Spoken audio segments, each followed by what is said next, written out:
Basically, music is everything. It's happiness, confidence, but it's also somewhere to hide. And it's definitely saved me from some dark paths that I could have gone down in my life.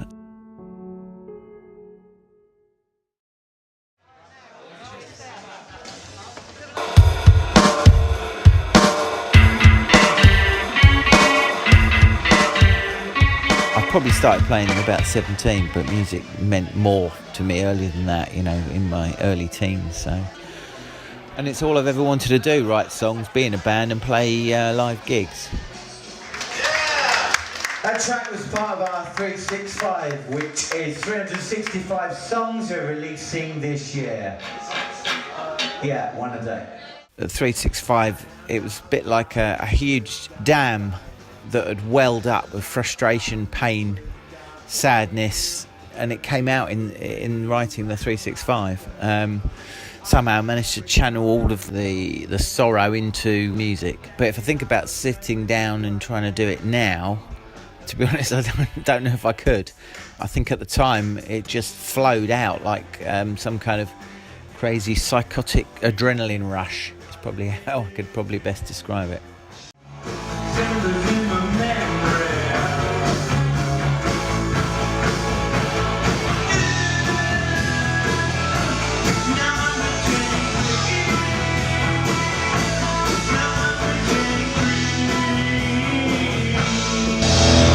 Thank you very much, Reverse Family.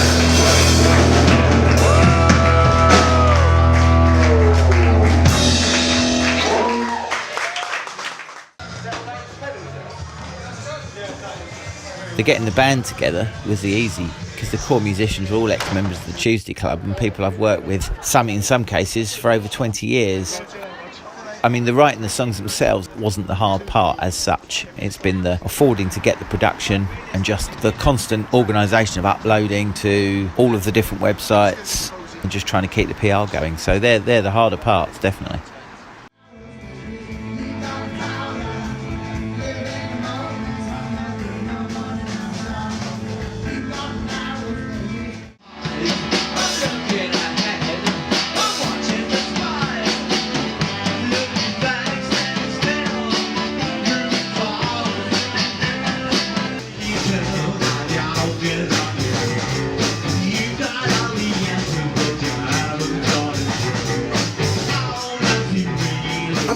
When exactly, it was just something that was there. So Dermot was saying how he was writing a song a day for a year. Okay, that's interesting, very interesting. Let's see how that turns out, and it's turned out very well. Just thought it was a mad project, a mad idea, and it's typical. I'm not surprised because I know that, having worked with him for years, that he's very prolific and he writes songs all the time. He's got reams and reams of books full of lyrics, so it doesn't surprise me that he can write a song a day for a year. And it's just surprising that he kept it going. We've done other projects under other names before, so yeah. Basically, anything I've ever done with music involves him. He won't leave me alone, but it's good. It's pretty incredible. So there's so much variation. There's a story. It's basically like being parted to somebody's journal for every day of the week, you know, for a whole year. So it's very exciting. You never know what you're going to get. Each sampler and each, EP is just full of surprises. Our friend Terry was the drummer in our band, the Tuesday Club.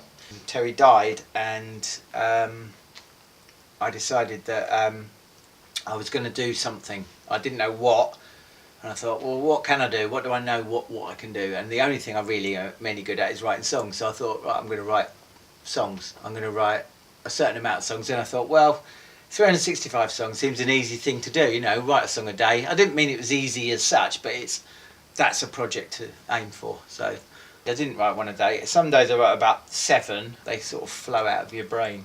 Every day something different happens to you, doesn't it? Some days your good day, bad day, even your bad day turns into a good day or whatever.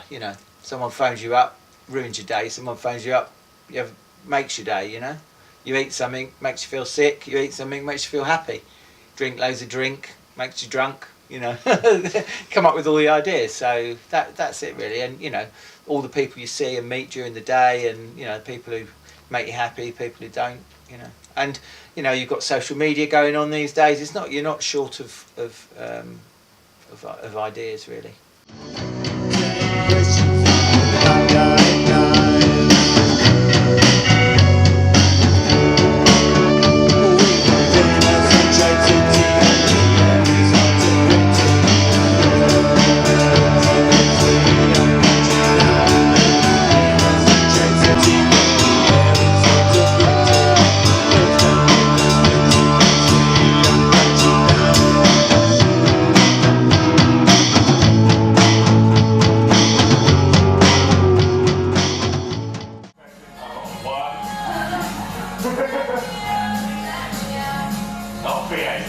The Horn is kind of the main local venue. Lots of bands have played here over the years, famous bands on their way through, and anyway, I've been playing here since 1994, so quite a long time.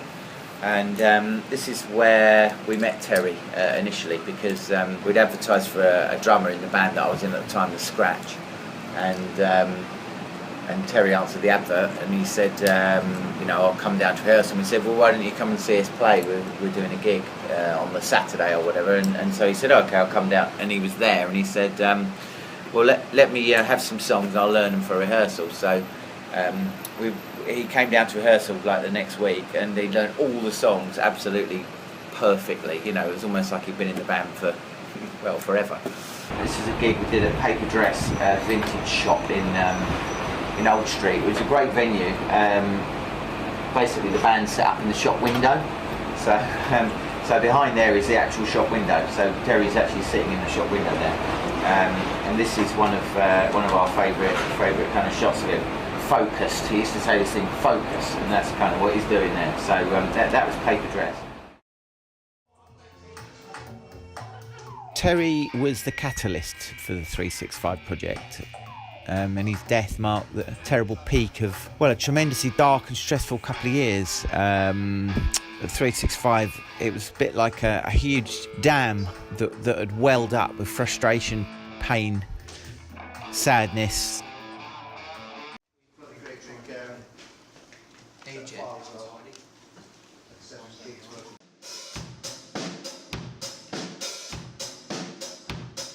We need to track that in here. In the monitors. Is it? It's... That's all right. That's all right.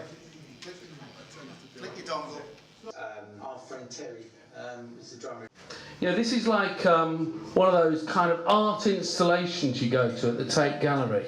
You know, it's not just the art, it's the ideas behind it, the meaning behind it, the logistics. And I think at this point we have to thank Steve Honest. Yeah. Steve Honest, Hackney Road Studios, for absolutely helping with mixing, producing, etc. But the key thing for me is it's an art project. I don't think any band in the world has ever done this before. 365 songs in 365 days, 7-track EPs, 52, etc., etc. Frank Zappa recorded loads of stuff but never released it.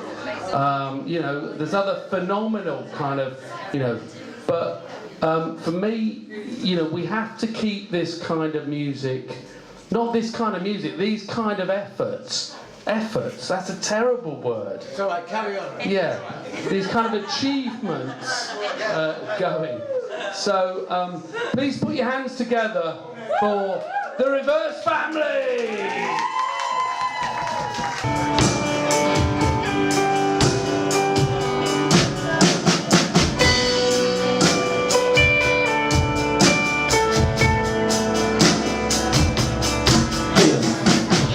There's a higher power, I'm too cynical to cower. And my sins are just too awful. I'm not really sure, be it bulletproof or be it something God forbid that is lawful.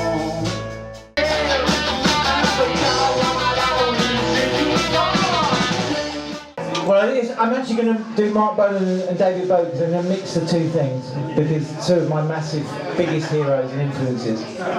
Now, David Bowie once said, not only is this the last gig of the tour,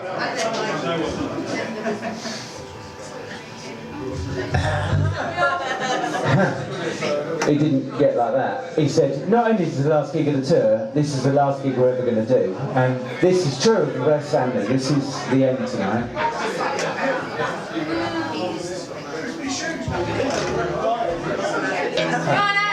But also, my brother did on his last show, he said, this is for the cats, and he said, this is Dave, and for all the cats, you know who you are, and you're the cats, and that's Dave, and this is Hand of God. If anybody wants to buy the vinyl, it's your last chance tonight, so thank you so much. I'll see you again in a million other projects in the future, but this is Dermot Illogical bowing out, okay, this is Hand of God.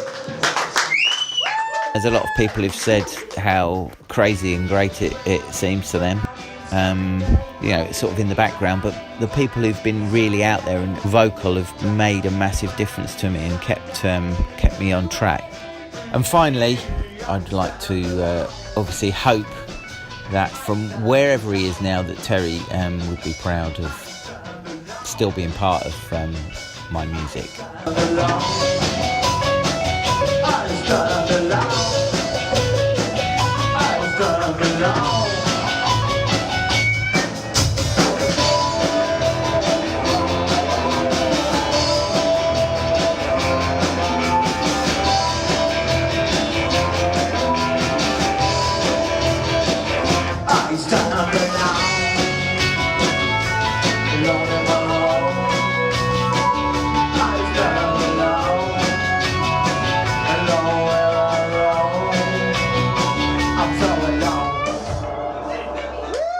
Thank you.